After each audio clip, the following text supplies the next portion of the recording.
Yeah. Okay, everything's good. Everything's good. All systems fucking nominal.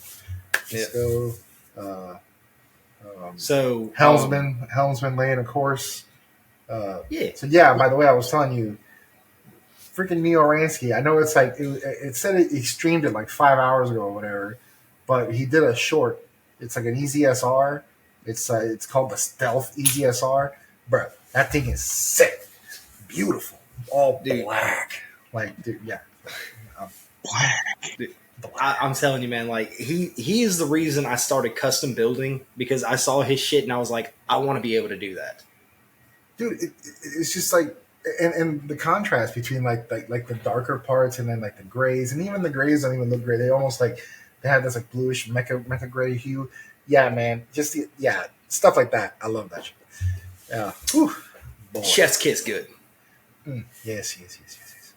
So yeah, all right. So how do we get this thing started? All my fellas. All my fellas. All my fellas. All my fellas. All my fellas. So all right. So hey, folks, welcome back. Now that, like I said, we're steaming along this Thunderbolt radio train, this soul train, and Can't stop, won't stop. Yes. And today, again, we're joined back with our boy Jayhound, Seth, myself, out here, the usual suspects, just, talking about the good stuff, the good plastic, the good lore. And today's episode, we're going to talk about. We're actually, I know that ODO has already been a few weeks, almost a month now, but we wanted to talk about that last episode, but we covered so much material last time that I felt that if we just added that, it's going to be another just bear of a subject. So we felt that it'd be fair to just kind of separate it. So today's episode is going to be about builds that we like from ODO.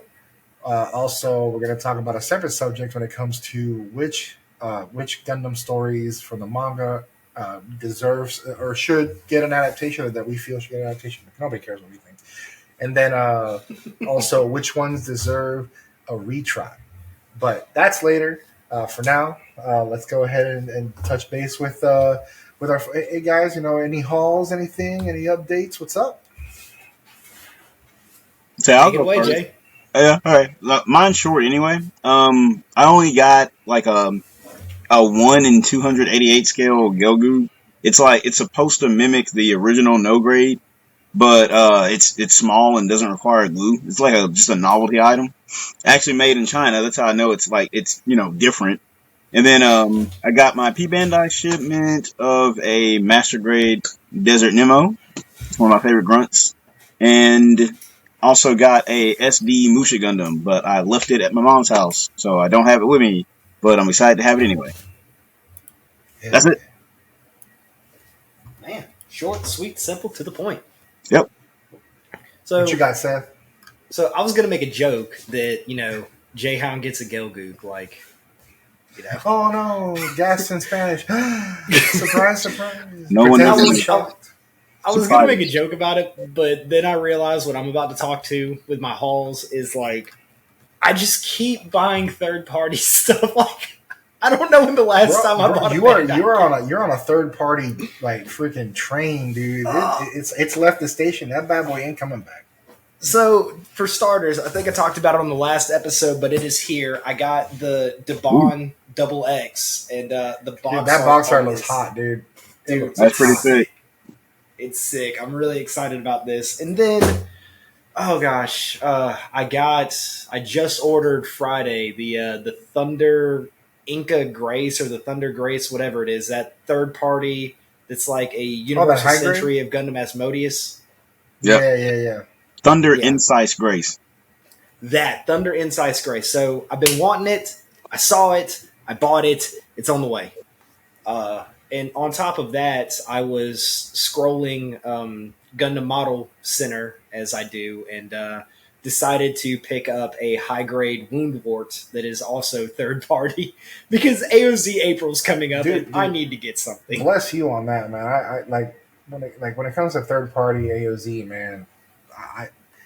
hey, you better than me, man. You know how bougie I am, and not that I'm a Bandai supremacist or anything like that, but like, yeah, I do this for comfort, for like relaxation. So when something I build it gets, it's like, oh no, it requires remodeling skills. Okay. So the reason I bought it is because it was $15 and it only cost $4 shipping. Hey, what was it? Hey, Jay, what was it that we heard on the Facebooks and all the folks that out there like you must be broke if you're buying third party. He's poor. He's buying the bond. He's poor. Look at him. He's poor. He's poor. Look at him. Third party kits. I didn't know you were so close to poverty. I'm over here buying the poverty plastic. This man out here buying like, oh my god, dude. And it's funny as hell because we've all had that. We've all like fought that fight. It's, like, I remember that one time where like one of those few times where I decided to like be a bit of a douche. Aside from my activities over the last week on Instagram, but I just like it's like you telling me that I must be broke if I buy third party. Takes a selfie with the entire freaking collection and then my backlog. It's like, please tell me how broke I am, man. Bruh. It's like, damn, look at this guy. Like, and dude, if I were to take one now, it's I feel like I traded.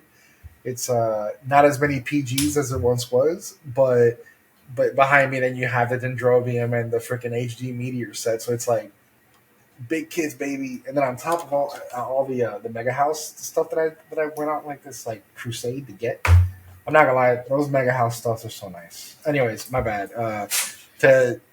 To reel myself in, my hauls were actually pretty nice this time around because I got the March's P Bandai's arrived, and I got the 2 Metaverse Seed real type versions of for Freedom and Justice, like the Blue Justice and the green and gray Freedom. Marasai Unicorn version because Zaku with a hat is always a good thing. Zaku with a hat. And then I got the high grade AM runner for the Hug Beam Mark III, which hopefully at some point I can snag a Hug Beam Mark III. And then the prototype Goof sand color in Master Grade because Goof looks good. Yeah. Love those colors. Who doesn't like a Goof? And then a Goof in tan colors? Done. Take my money. Senor. Almost forgot to mention, I also got the 30-minute mission option set 1, so I did buy something Bandai. Option set 1. Option set 1. You're not quite as broke. Just put it. You're not quite as broke. I'm not. Oh, and while he's getting that, I did actually today go to. Ooh, yeah, it's a nice set. Dude, yeah, I've used that set before. It's a nice set. I like it. I got that, and then So the reason I got this is solely because I recently built the RE100, or it's the RE100, the Lindworm. Yeah. So I was really impressed at the there are these thick, almost plasticky decals on it. So I saw that 30-minute mission came out with this new sticker set that's 3D like plastic stickers. Yeah. And it was $8, and I was at my local, and I was just like, man, even if I can't find something to use, like I don't use it on this kit, I'm gonna chop these up, and these are gonna be sensors, so I can stop painting sensors. Cause your boy's lazy. Dude, hey man, I feel you.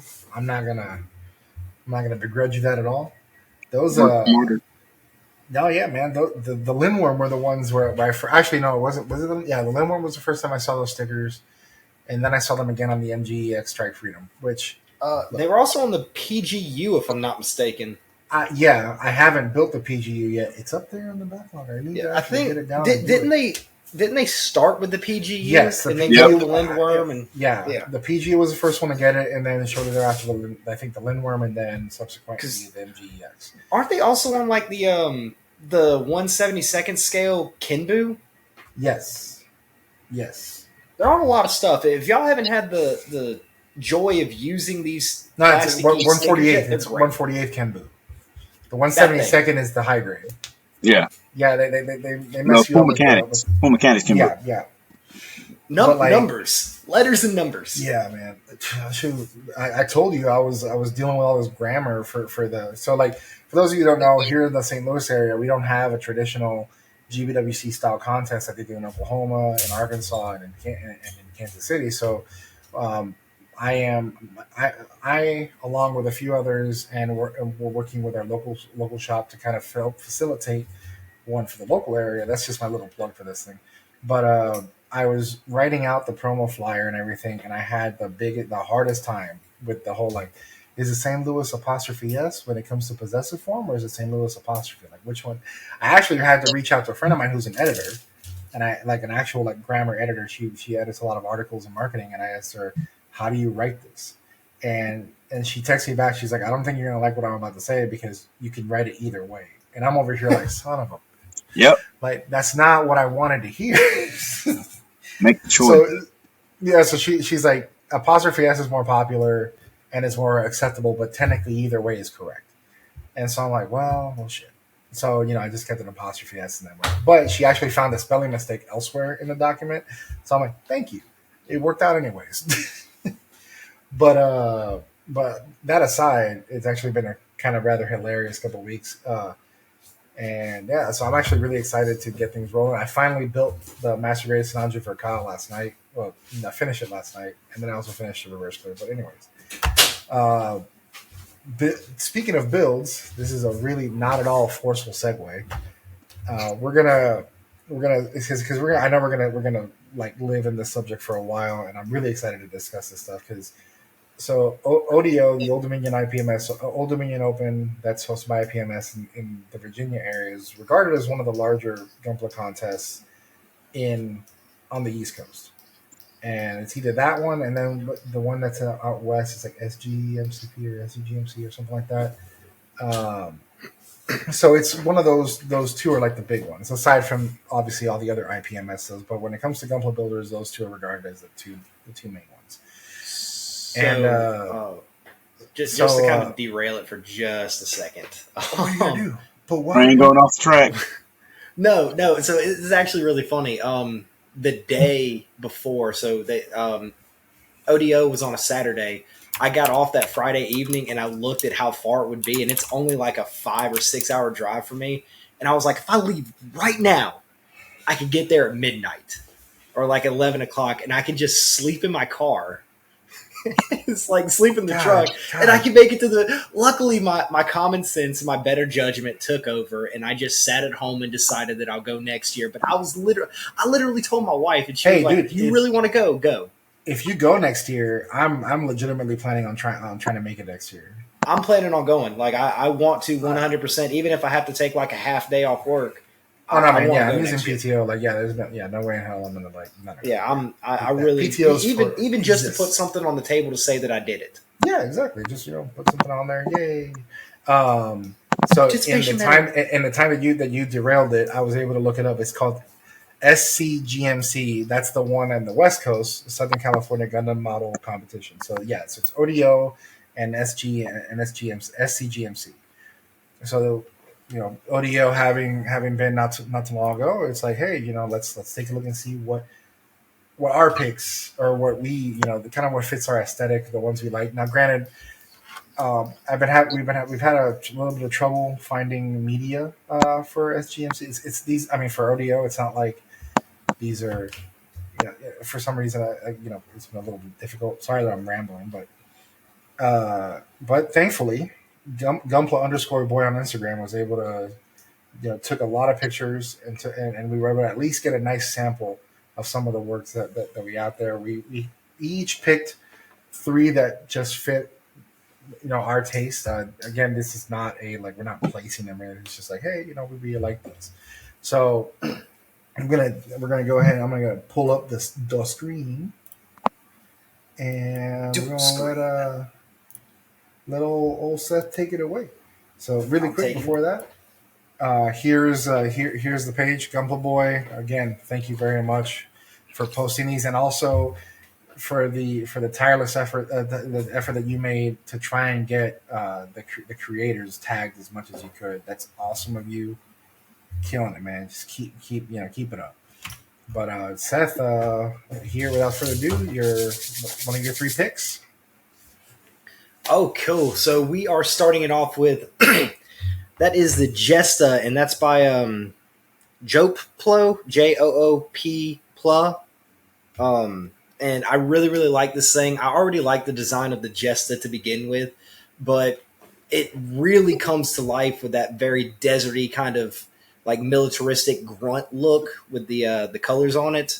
I think it's a solid build. It's super clean. A lot of attention to detail with this one, and it's absolutely a phenomenal Jesta build. I love this thing so much. And you know something I noticed, and please, Joe, correct me if I'm wrong if you watch this or ever see this commentary, but it almost looks like I don't know if is it 100% or is it a partial build, because that gray, either he matched the gray on the inner frame extremely well, or not, but it looks amazing. Like this thing, if you told me this was a out of box build because it came in tan, I'd believe you, because it just looks that natural. Like, Yeah, I'm pulling I it up love this. now. Like looking at it on my phone for like some clearer pictures, and like he was very, very sparse, but very deliberate with the decal placement on it too. I mean, it is absolutely solid. And this is the kind of decal placement that I really like. Like I love stuff like this. It's It's also my preferred style. And yeah, that Jester almost made my list. and dude, because hey, you can never go wrong with the desert color palette. No, In my not at all. opinion, That's right. the desert camo or the desert what's it called, that desert motif just looks so sick. A military machine out there, and I remember when I first watched OFMS Team, I was thinking, like, actually that desert episode where they were in the canyon, like seeing how the mobile suits were adapted for that kind of environment. I was like, I love that. It just looks so cool to see these Yeah. machines in different environments. And I think like I like the regular color of the Jesta, but this desert color just looks, in my opinion, so much better on it. Like this really brings like the full circle for this design because it's so good. Oh yeah, and the Jesta is such a, like, I mean, granted, knowing what we know about like late UC and everything, I feel that the Jesta, definitely the Jesta and the Jetta are two. Which, man, please give us a kit of the Jetta.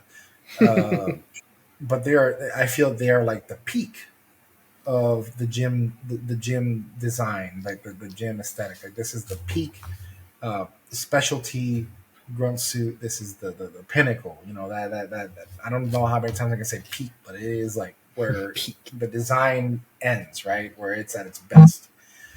And but yeah, no, I agree. I love this thing. Like, Yeah, and and of I'm course not they make 100% it sure. I'm not 100% sure, but looking at like the in between the two front skirts and even some of the pictures I'm looking at the back skirt, I'm not 100% sure because I've never built the Master Grade Jesta, but it looks like he also did some custom scribing on this kit. And Yeah, no, if you, there is. You can see on the calf, on the Oh, inside, yeah, in the inside yeah, calf. He rescribed a few of the lines in the front of the leg. hmm There's a few like this little hatch that he made here, and yeah, no, he did very.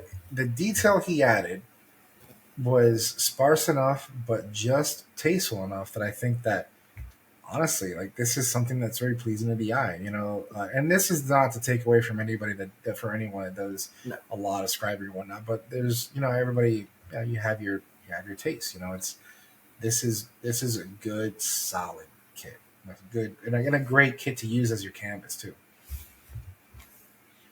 And want to move on to the next one? yeah, yeah.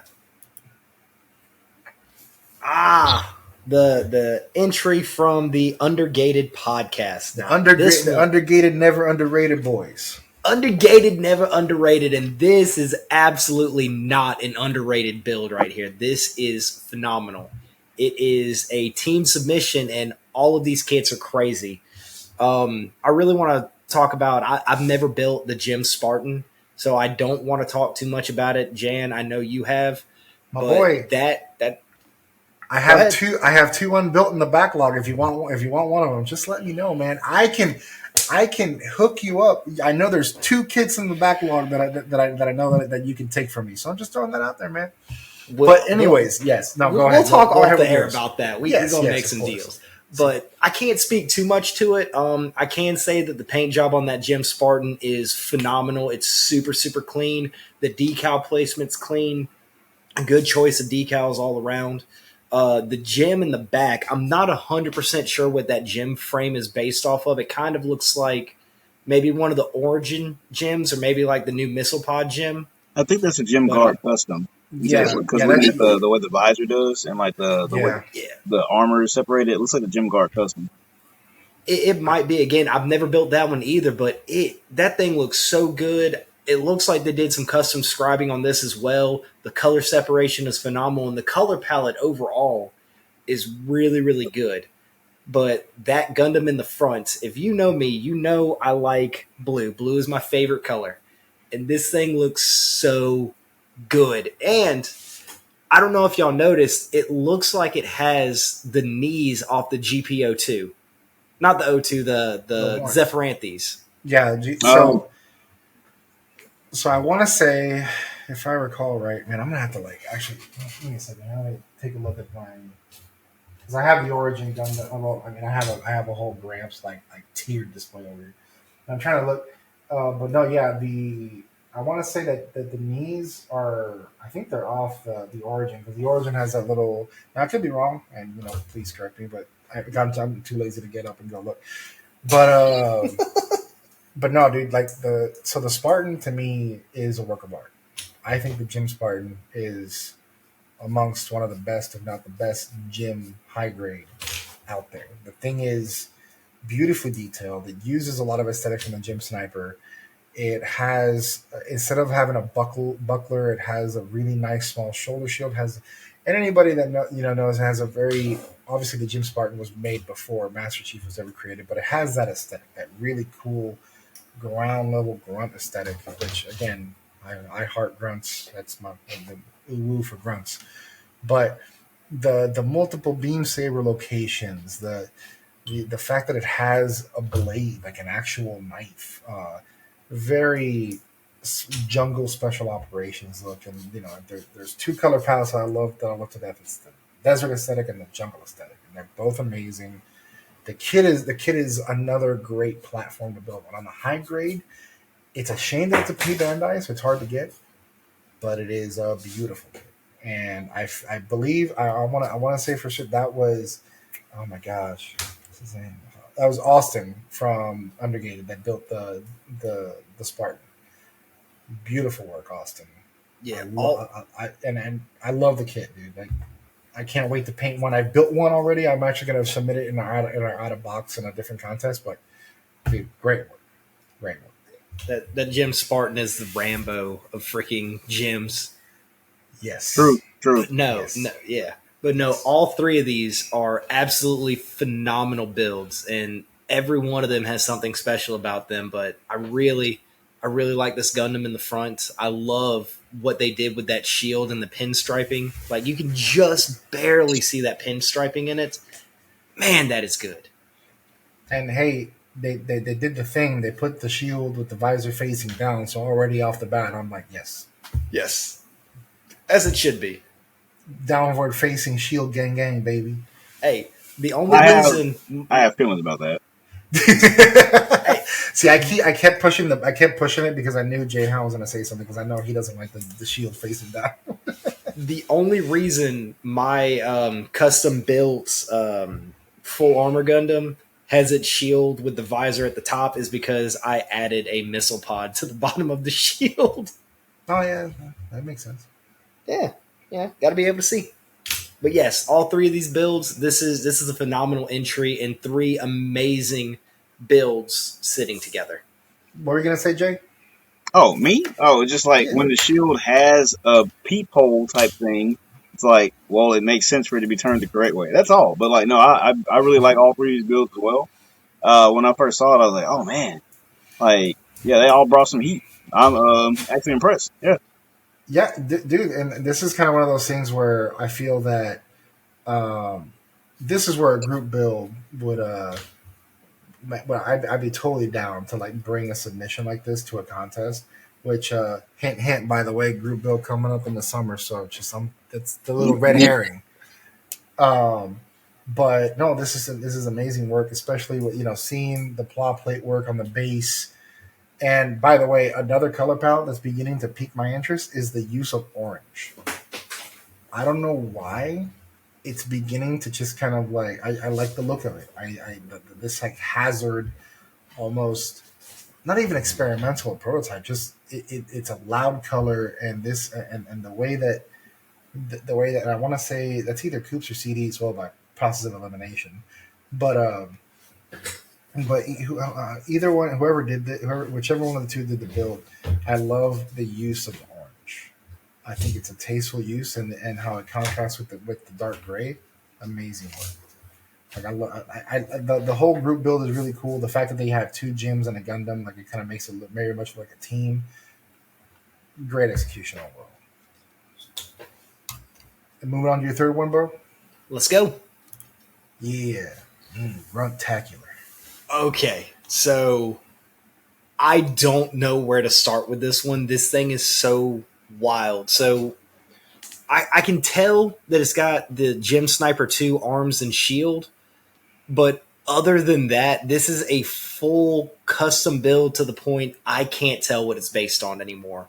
And it's so much better for that. It looks like its own unique design that doesn't really pull inspiration from anything else that pops off the top of my head. And I love it so much for that. Yeah, I've been trying to dissect where this thing got its parts from. I know, obviously, the Jagan head visor is like one of the few, and the Gem Sniper 2 shield. I think those are like just the feet. Maybe. But then, like, if you go up a little bit, the legs kind of have like that open face, like Hyaku Shiki design. But then it's got like big knees, like on the Hazel, and a big front skirt, like off of another AOZ kit. Well, like this thing is all over the place. The calves, the calves, and that front part right above the ankle, that looks like it's from the Sinanju. I just the regular Stein, Verkaw. But yeah, like everything else just looks. I can't play shit. That rifle looks like it's off a mega sized unicorn. I can tell that that's a unicorn rifle, and that's the only. I'm like, well, the only reason I know it's the beam magnum is because come on, guys, you know how many unicorns I built.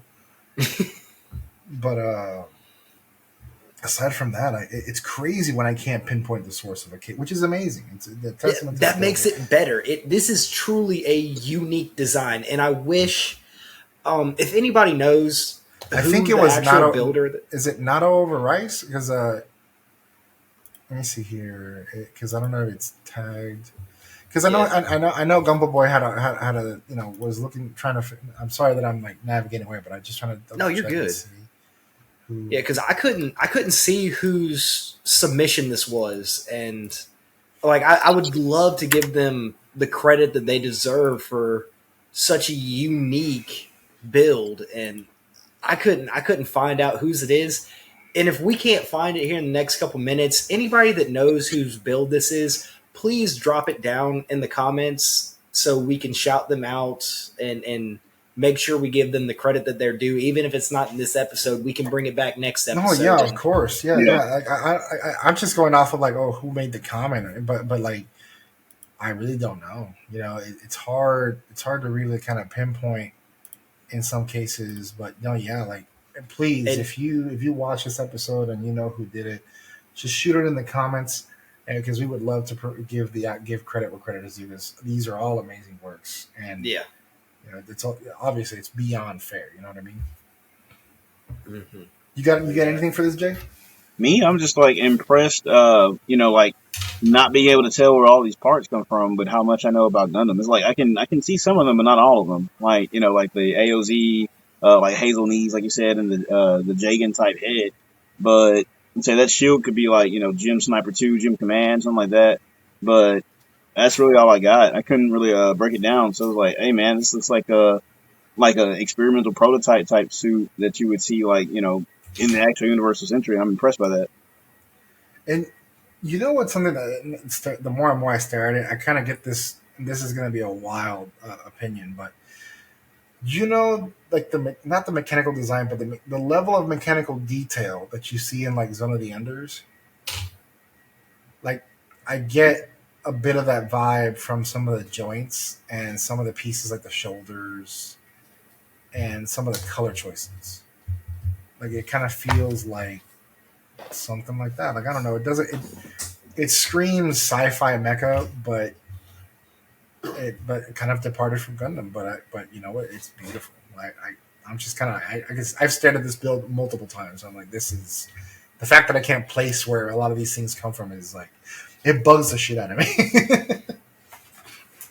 But it's so much more impressive for the fact that we can't pinpoint it. As much as we build, especially as much lore as Jayhound knows and as many kits as you've built, Jan, the fact that the two of y'all, let alone myself, can't pinpoint where the inspiration and the different parts of this comes, that is a testament to how good this builder really is at kit bashing. That is insane to me. You know, exactly, because as many kits as Jayhound and I have seen or built, because Jayhound's backlog eclipses mine, but you know, I've built an ass ton of kits, and that's me being as humble as I possibly can. But I have built a lot, and it's like I can't place parts of this kit. And as many times as we've just like sat in the chat over the years, like us and the rest of the group, and we've challenged each other's knowledge of Gundam in general and mecha design, like it says so much that like it's impressive. We can't pin it down, and I think it's so much more cooler for the fact that I can't pin down where this stuff comes from. I agree. It's a humbling experience, but it feels great. I think it feels awesome. So that wraps up Seth's top three. We're going to move over to Jayhound. All right, so this is by Dumpla, and he's known for doing kind of like off the wall, kind of like weird or funny takes on Gundams and mobile suits and kits. So when I saw it, basically he turned a Leo S into a vampire.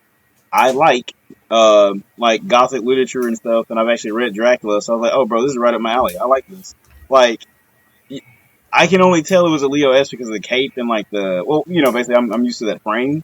But he did a good job making this thing look like an actual vampire. Like, you know what it is when you look at it.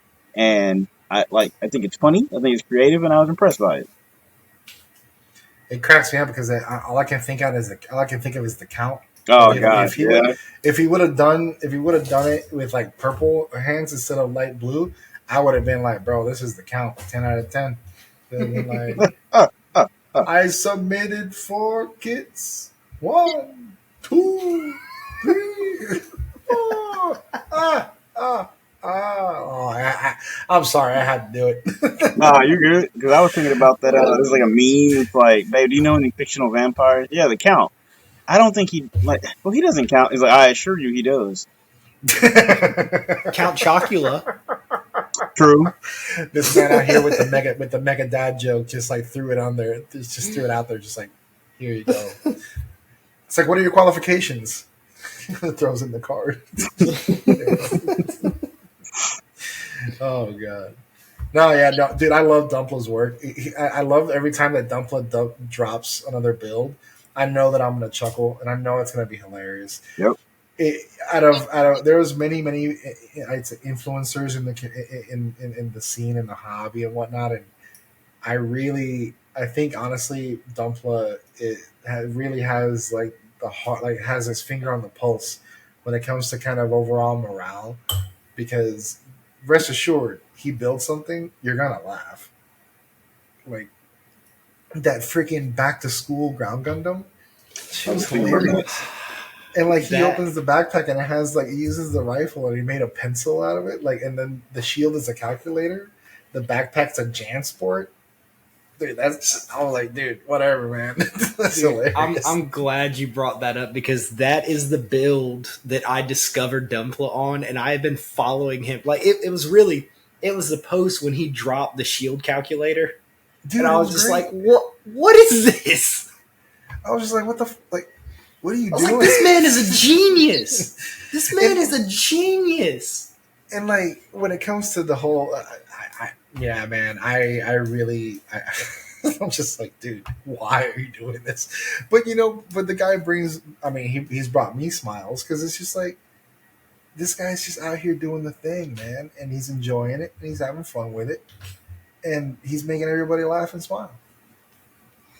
Yeah, Because I'll tell we you could what, all, yeah, exactly. we could all use some laughs and smiles. Oh, dude, 100%. Are you gonna tell me that you didn't look at, what is it, the Guy Fieri one and not just like giggle? No, bro, the Goofieri, yeah. Yeah, the Goofy area, dude, like Dumpla. It's like, hey man, I really wish you would take shit more seriously. Dumpla would be like, No. hold my beer, watch this, and he does some dumb shit with it with a high grade. I'm like, hey man, let the man cook, literally. For if Dumpla, if you ever watch this, please never change a God, single yeah. thing you're doing. God, dude, You are a just- gem.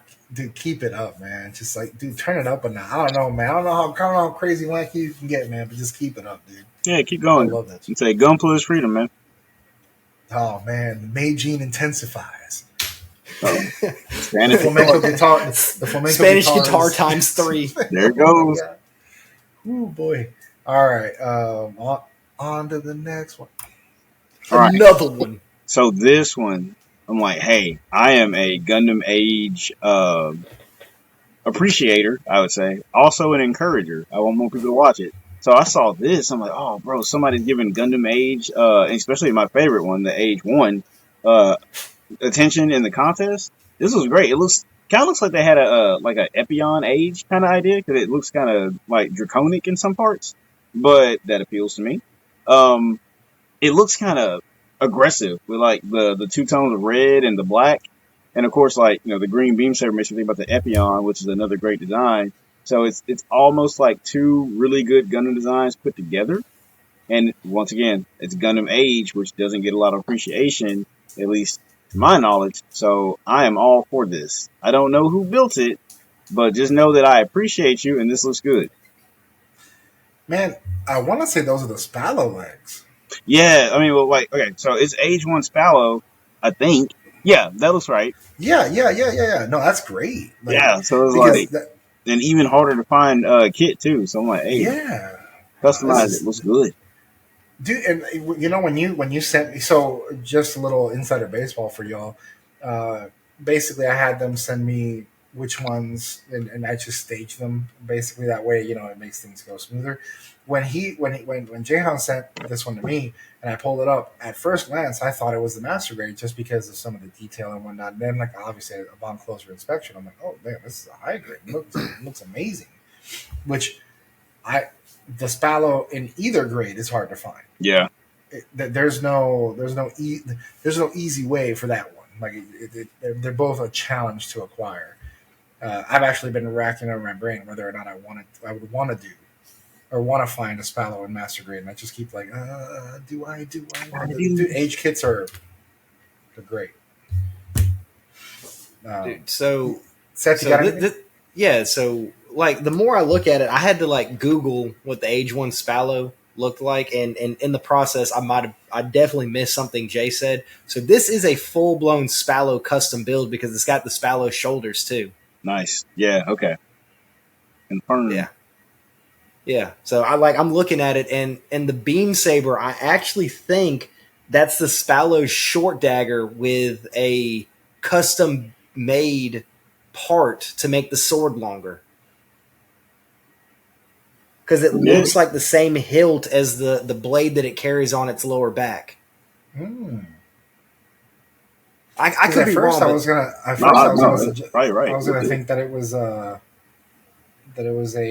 my god, what is it, the sword off of the Darabald, but it can't be because that just got released. So like the big samurai looking sword for the plus up parts. So no, yeah, Well, it could be. Hot. People, like, I think people just got theirs. Wait, no, did they just get them in the mail like this month? Yeah. Oh, no, yeah, they would have made it in time. Unless they ordered it from Japan or something. But I don't know. That's what it could That's why be. I'm thinking he took the hilt and he got like a beam effect part off of another kit to make like a full katana. That sounds reasonable. The Mega Shiki actually has a beam katana, so it makes sense. I mean, could be. Yeah, and then Shining Gundam also has beam katanas with green effect parts. Yep, true. Not saying that's what it is. I just like this. This is the more I look at it, like the everything that's coming off the back, like off the back skirt and the top of the backpack, that gives me like real IBO vibes too. Like it kind of looks like Yeah, it's trying to be the Age version of like the Age 2 Grimgird or the Age 1 Grimgird or something. I can see where you're coming with that. Kind of like the Estrella Type F, because the Estrella Type F is red and it has some of these movable parts and shields and whatnot. Not necessarily the backpack, but definitely the shields and the legs. Whereas the Type X has more of the some of the backpack. Actually, no, the Type X also does the same thing as the F, except it's black and black and purple, and it has a lot more shields. By the way, of shields. Estrella Type X metal build, that shit is. It is my like the holy grail for me. So if anybody out there got one that's not $400, hit me up. Your boy's taking bids. All right, moving on to the next one. Yep, go ahead.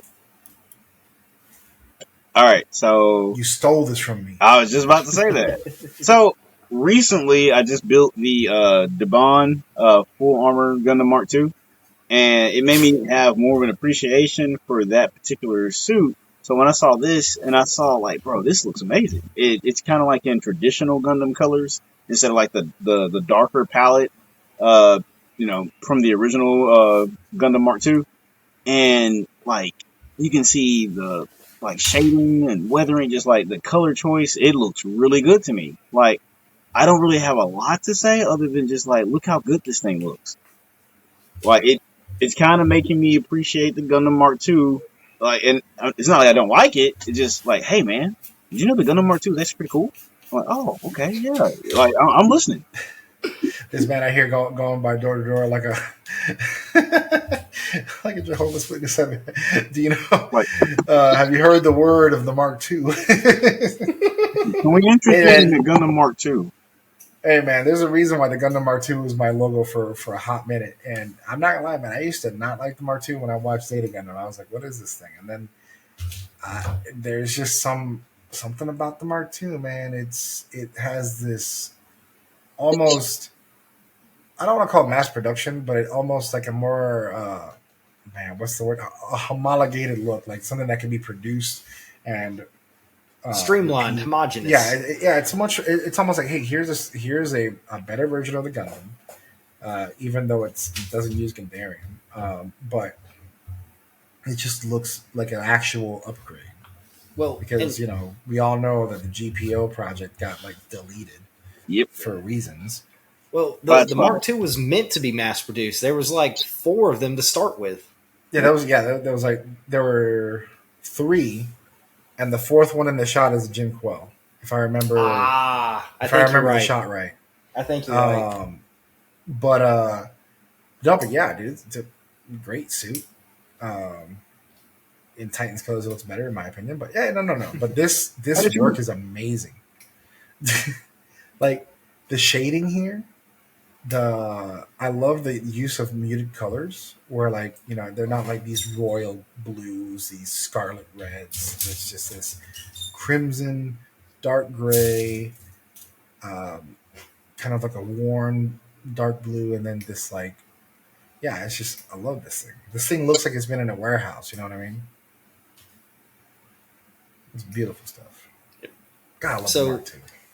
I'm a big fan of painting any lead mobile suit that's not in standard Gundam colors in Amuro colors. Yep. Like, yeah, and Jan, I know you've seen it. The unicorn in Amuro colors, or like the standard Gundam colors. It looks so good. I'm so conflicted by that thing, dude. No, you're not. You like it. I don't know, man. Hey, I did I've say that seen. one unicorn, the unicorn Gundam Kiwami. You said you liked it. It had like the blue and white. Say with like It some. does, but they're not like in these like block sections. You know, they're dissipated. They're distributed, right? It's more organic, yeah. It uses the colors in keeping with the unicorn aesthetic. Um, in regards to now, granted, I saw a unicorn in new Gundam colors, and I'm not gonna lie, I thought it was pretty cool. Pretty cool. And I'm Um, googling that now. but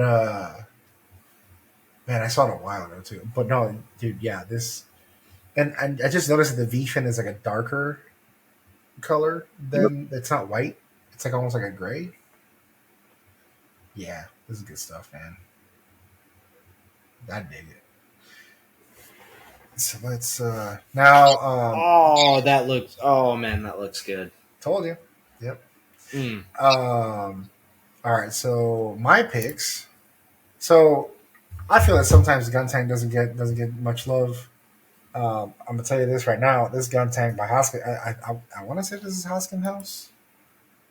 I really wish they wouldn't cover the dang sheet. I think the tag comes up down there if you hover. Yeah. Okay, yeah, it is Hosin House. Okay, so Hosin House, by the way, dude does such good work, beautiful stuff, and he hit me in the heart with the fact that this dude used two colors from my favorite color palette. You know, army colors, military colors. Just it looks great, looks good, no complaints.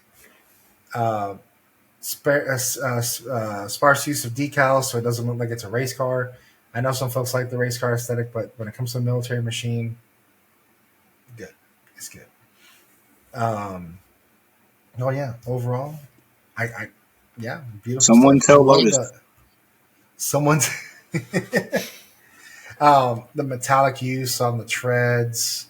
You know, not instead of using a gray, he used a gunmetal. Like everything just looks just well placed. God, it looks great. Anything for y'all? Say no, man. Like it looks good. You know, I like those colors as well. I'm not super big on the gun tank, but like he made it look good. It's not in those, like cartoon toy colors, so it actually looks like a war machine, and that's a good job Yeah, in my boat. yeah, So my thoughts are along the same. I'm not a super big gun tank person, but when you actually take something even as cartoonish as the gun tank and you do it in like a real world military esque color scheme, like make it look like an actual war machine, it looks so much better. And this is absolutely doing that master grade some justice. This thing looks phenomenal. love it. Good shit, Hoskins House. Keep it. Just Keep it up. keep it up. I need my army dopamine hit. All right, so another one from Hoskin House, because he did Another the one. same thing. I'm just like, oh, why you hit me? And on top of that, I'm not the biggest fan of this kit. I'll admit it. The stripe for me has always been of this vanilla suit. I prefer the Freedom. Who doesn't? Who doesn't? Oh my god, I messed up. I was Prefer. gonna say Oh, who you doesn't messed it up. prefer Freedom? I messed it up. He sucks. You're a phony. Um, but I love the touch of gray. It kind of it reminds me a lot of the Stormbringer because the Stormbringer has gray thighs, uh, gray arm pieces, and then with the green, it's just yeah, beautiful work. I know some folks here are more seed oriented than others, and look, I'm not gonna sit here and blow smoke up your ass, but seed kits are great. Like the seed master grades, yeah, good stuff. It's good to Fun know. fact: I have more seed master grades than I do wing master grades, It's me. I like seed. or UC master grades. Actually, you know what? Wait, no, way more. No, I still have way more UC master grades than seed. But seed is the collection is kind of insane. I'm like, wow, I don't know what came of it. I blame Joey and I blame my buddy Joey and I blame Seth. You're welcome. That's right. Damn. So the last one, once again, military stuff. Look, I'm gonna say this right now. It's a machine of war. It's a mobile suit. I love when it's used in a military appearance. That's just my personal taste, right? My boy Farla's over here. I'm not gonna lie. When he was sharing his works in progress for this build, I was like, man, I wonder how he's gonna really make it work, because the digital camo is. I've seen the masking for this stuff. It's not friendly. This stuff it's one of the harder digital maskings to use. One of the harder masking tape, like what's it called, templates to use. I'm a blob camo, splitter camo kind of guy, but nah, man, this Farla is like, you knocked it out of the park. Looks amazing. The really looks like this thing's been through hell. Love the fact that maintain the colors, tasteful use of decals. Everything's well placed. Yeah, man, I dig it. Anything else? Yeah, so for me, like I like this a lot, and the reason I like it is because the way it's set up with the color palette. Like I understand that in the lore, this is the color of the ground gem, but when you look at this looks like a real world like prototype thing that just had to be rushed out to the battlefield. So slap some camo on it, prototype or not, it's got to go out there because we don't have anything else. And it looks so good for that. And the technique, if any, I've never done it. I've watched people do like digi camo or any kind of camo at all.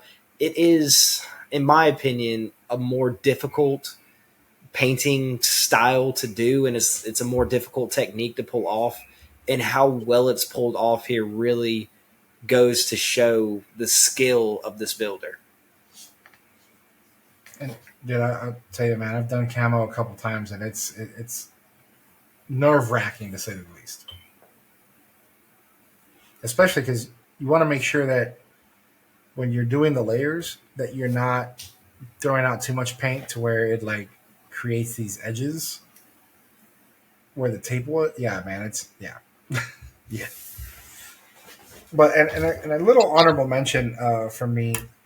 I have no idea what this thing like. I can see that these are double Zeta legs used as arms. Actually, yeah, double Zeta legs used as arms. Oh wow! And the base is definitely the Nightingale. Is it? Because yeah, I didn't even those think look about like that. Nightingale legs. Because like this right here, this is Sananju. That's the Master Grade Verkov Sananju like butt flap. That is the butt flap, but the feet look like it's off of the Nightingale. Kind of.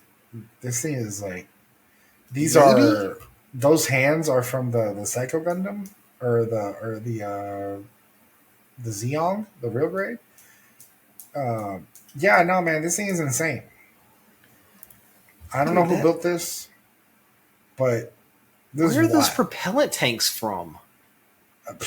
Bro, I have no idea. This might be from the Unicorn, from the full armor, because those look like they're from the grapple. These pieces here look like they're from the full armor.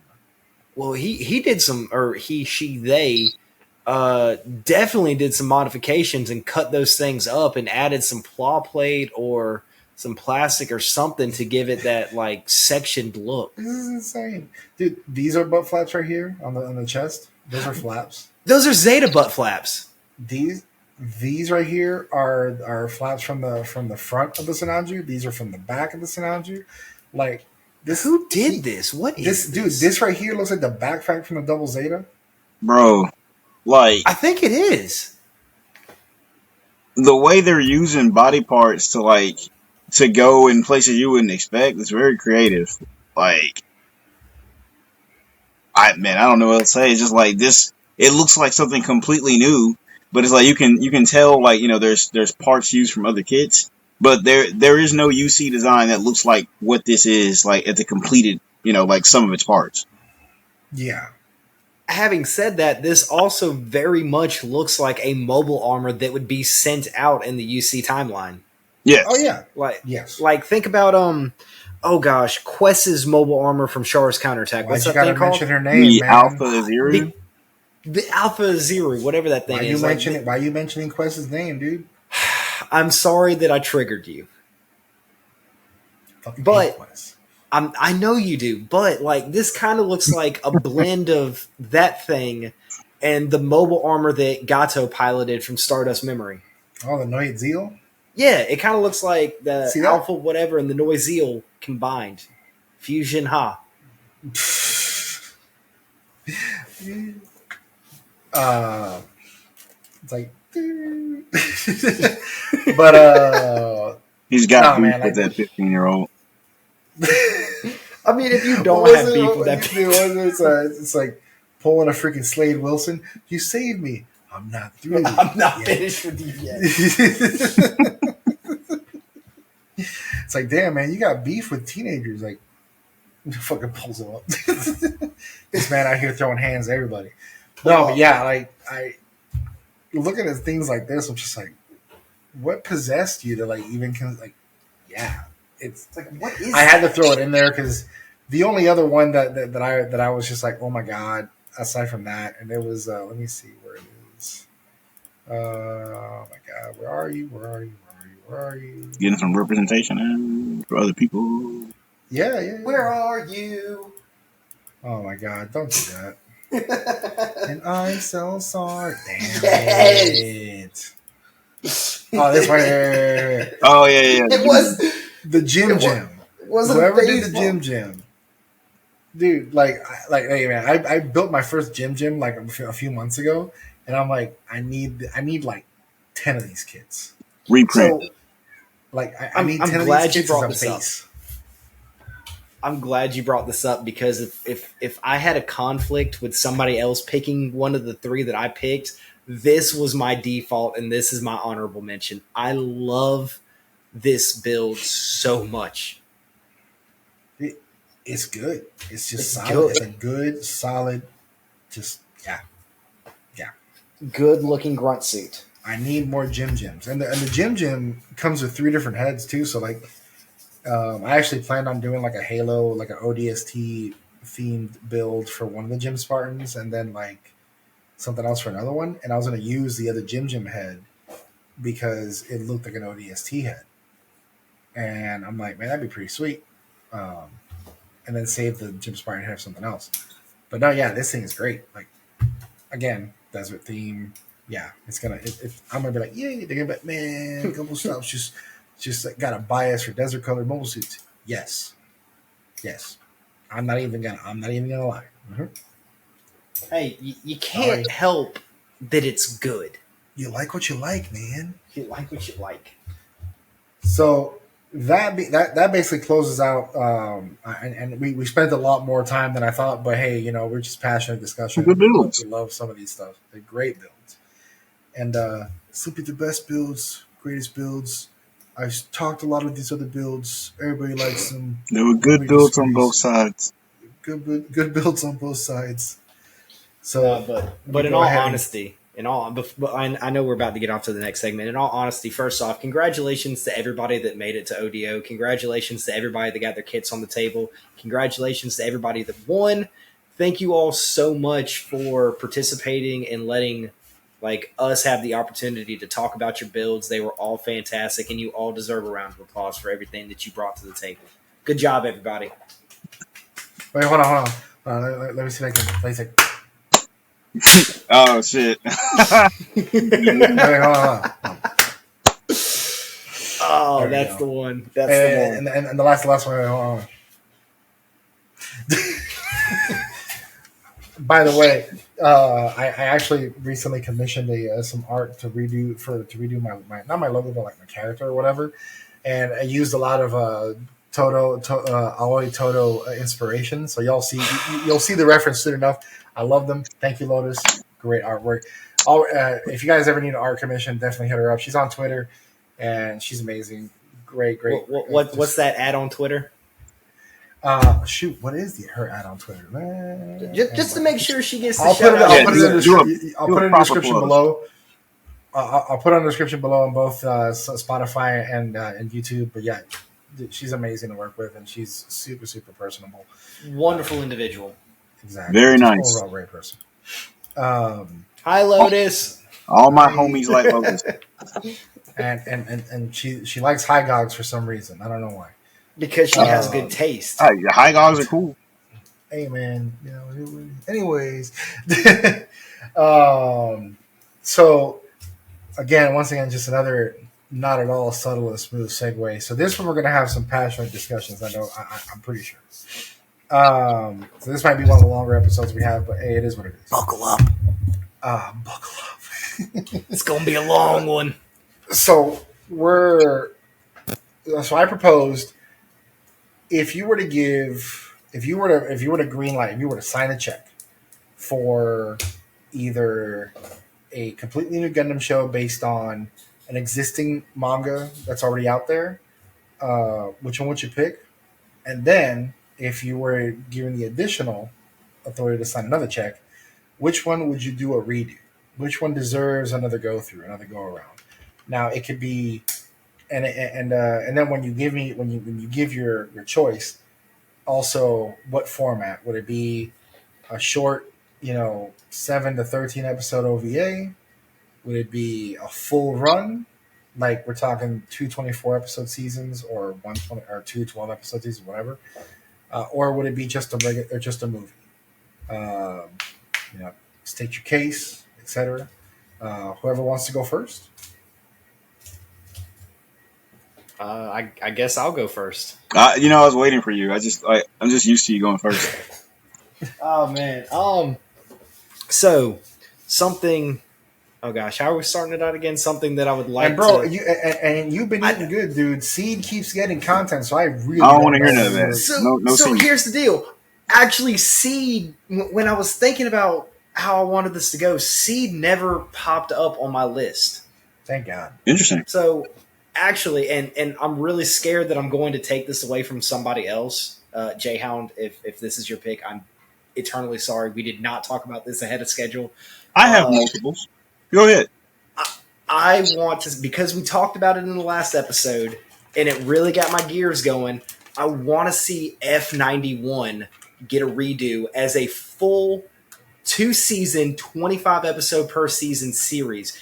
Give that series time to breathe. Give that series what it deserves, because it had some great mobile suit designs. It had some really good storylines. The only thing that hurt it was the rush production schedule. Right. And the fact that it got turned into a movie. And it's like, we know it was going to be a series, and then they came to Tomino and were like, okay, 13 episodes. And he's like, okay. And they're like, a movie. About so that. They had about 13 episodes put together and just slammed it into a movie. So I'm just like, okay, thanks. We need to see stuff like, like character motivations for like Seabook and the crew. We need to see, there's just certain scenes that just needed more time or needed more context. Like, Seabook's dad, dying in the car wreck. Like, I know that's why he died, but I know that because, like, I had to infer things. Or like, Cecily's, stepdad, Theo. Like, bro, come on. Like, he just or Cecily's abrupt like face turn from, oh, I'm full blown for the Crossbone Vanguard. Actually, I'm stealing a mobile suit and going back with the F91. I mean, we can, okay, and it's a lot of inference. It's way more than it has to be, and it does that typical like anime movie things where it's like they have to tell you a lot of stuff because they don't have a lot of time to show you stuff. So characters will just come on, like Zabine will show up and it's like, oh, it's been a while since Cecily stole that mobile suit and ran off. Be on the lookout for the Earth Federation forces. And I'm like, okay, well, Zabine, if you didn't tell me that, I wouldn't have known any of that. So, or like when the chick who had a crush on Zabine left and joined the Earth Federation forces, and then she's like, now you'll die with me. And I'm like, I didn't know you liked him.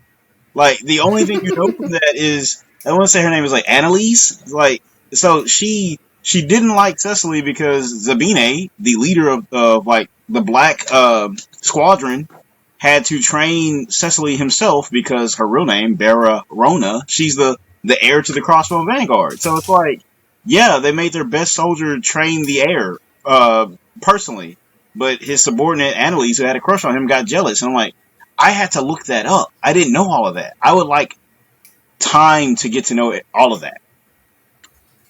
And my thing is, like, as big as a plot point as the bugs were, and I know they were kind of a looming threat for like the back half of the movie. Mhm. Give that time to breathe. Like, show the build up. Show like have a scene where they're sitting down looking at like projections and like a 3D rendering of what the bugs can actually do. Like, build it up to be the threat that it was, because those things killed a lot of people. Bro, I want to see Iron Mask go from like happy dude who's happy to join Mitsu Rona, married his daughter, and is a champion of the Crossbone Vanguard and their field leader. I want to see that Kurozo, like, at least just in a flashback, maybe, like, just to get some more of his character out, to like show me where he went from happy family and military man to wife left him, took the daughter, left with Theo, and he starts to get bitter and starts to like basically corrupt the Crossbone Vanguard's mission of noblesse oblige into, well, the Earth can heal when there's less humans on it. I want to see him go from that, because like you can tell he's like quietly stewing with rage a lot of the times he interacts with his family, and like how kind of conniving he is about the bugs in general. Because just like, hey, we're not gonna tell Mitsu about this, but I'm gonna make his plan a little bit easier when there's less people. And it's like that's not. He basically corrupted the Crossbow Vanguard's mission statement, because that's not what Mitsu wanted. He just wanted people to give the Earth the chance to heal, and he thought that they should have a strong, noble ruler with the Earth and the people's best intentions at heart. And it's just like, hey, not everybody's meant to lead that role. He's like, the people with power have the responsibility to use it, you know, for the good and the sake of others. And then Kuroto was like, yeah, I hear you. Okay. So humans ain't been using their power right. Yes, and we should be the ones to take control of that. He's like, less humans. I want to see him go, I want to see him make that turn. I also want to see how Seabook deals with, like, you know what? I want to see more of their daily life before the opening act of F91, which is one of the best openings in Gundam history that like just gets to the war. But like, I want to see them like actually be people before it's like, oh, it's go time, and like bodies start dropping.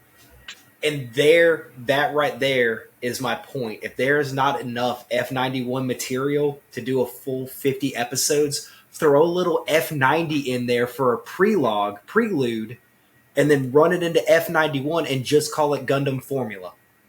Yep. And then, like, if it's popular, Crossbone. Yep. Leads right into like Crossbone. Mobile Suit Gundam Formula, and then it bleeds into Mobile Suit Gundam Crossbone. It has so much, and I feel like you were going to talk about this, Jay. I really do, and I'm sorry. Okay, go ahead. I mean, like, so would yeah, sure. So basically, you would pick F91 to get the redo, and Crossbone to get the full adaptation that it never got, because the only animation that we have of the Crossbone is in Build Fighters. So no. Okay. If I had to pick something to get an anime adaptation, like, I really want to see F91 done right, but and I know that it's kind of like a dumb story with a bad pilot. I want to see some Sentinel stuff, just because there's so much Zeta in it, and I love the Zeta's design. Yes. And I want to see a bad pilot do good shit because they have a good mobile suit. That's the only argument I have. Yeah, no, agreed. Man, I'm about to shoot myself in the foot on this one. You already got that, because Unicorn, man. You think Benaj is a bad pilot?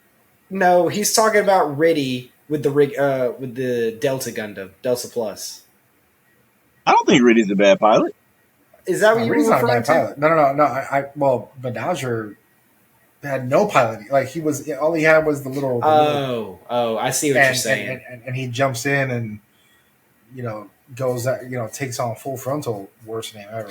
Yeah, but I mean, like, he had a little bit of he's got new type magic bullshit on his side. Yeah. And the AI that controls the unicorn. Exactly, but the the excess Gundam in the like all those they don't have new type pilots. They Nope. have just regular humans that are shit pilots in a really good mobile suit that has no new type bullshit. And say the XS and the S have an AI, and she basically Alice, the AI. I forgot the acronym that makes her name, but she takes over for Rio because Rio is a shit pilot.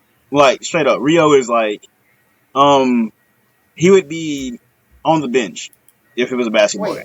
Wait, is the Alice system, is that a dead new type girl in the system, or No, is that just like a it's kinda just an funny. AI? Yeah, she's just an AI. She's a learning AI, like in every like the traditional sense of the word. She is actually a computer personality, and Armoro had a learning AI. well, okay, so no, like she can become sentient, is what I'm saying.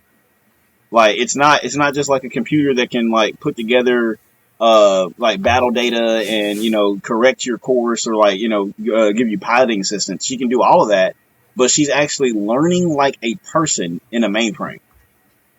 Like she actually develops feelings for Rio because that's who pilots her the most. See, I want to watch this shit, but Yeah, see, isn't yeah, it's like fucking interesting. but didn't the learning computer at like the end of 79 like walk the Gundam out and then shoot the head of the Zeong on its own? I think Amuro said it to do that. They might have, but like again, it's building off something pre-established. There was a learning computer in the original. Here you go. Here's the updated version. So, but like More lore. the difference, like okay, because since I've read the Sentinel novel, Alice actually has thoughts. Like there's segments of chapters to show how she feels about being piloted, and like what's messed up is like they know Rio. His name is Rio Roots.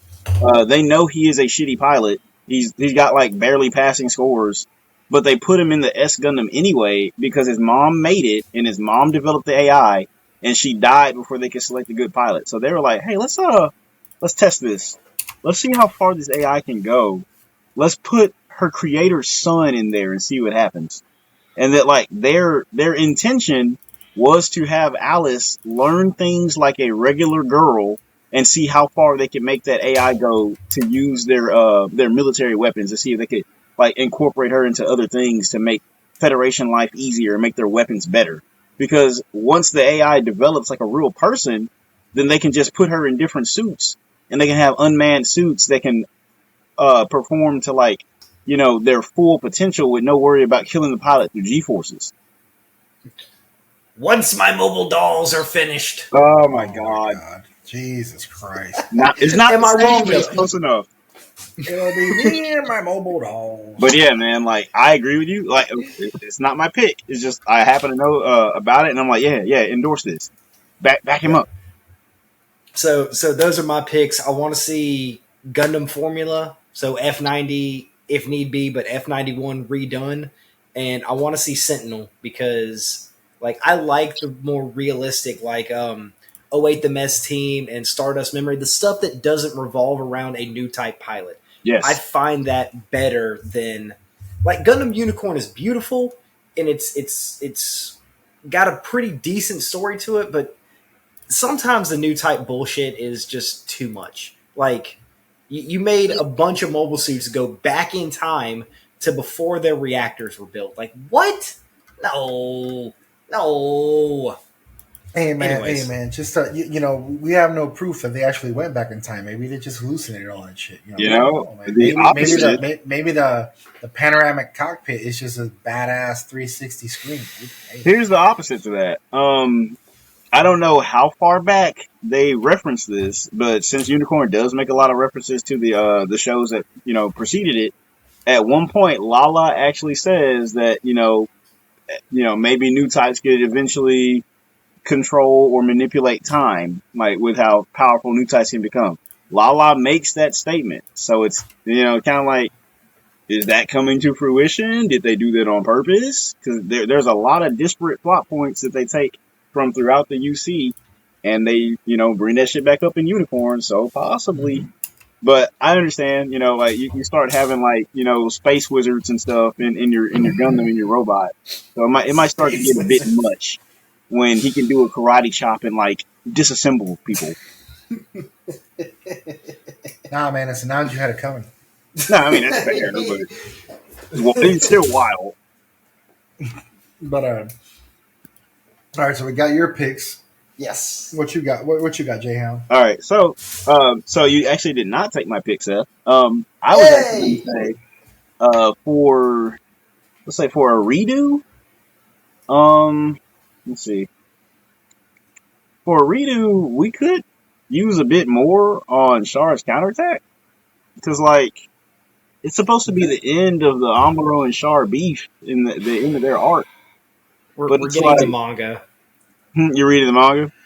Yeah, we're getting the manga. So Okay, I No, no, no, mean, but he's saying like a movie, like yeah, a like yeah, version movie. yeah. yeah, like since it was a movie, we could. I know the novel and the manga exists, but like kind of if they put that forward in an anime, I think it'd be pretty hot. Like it would, like actually getting a fully fleshed out conclusion to their saga, to where you actually get time to like see what each dude is thinking about, like their goals, and see the character development. Because like there's stuff that you're shown, like you can see Amuro is like a much more confident pilot and like respected officer than the last time you saw him.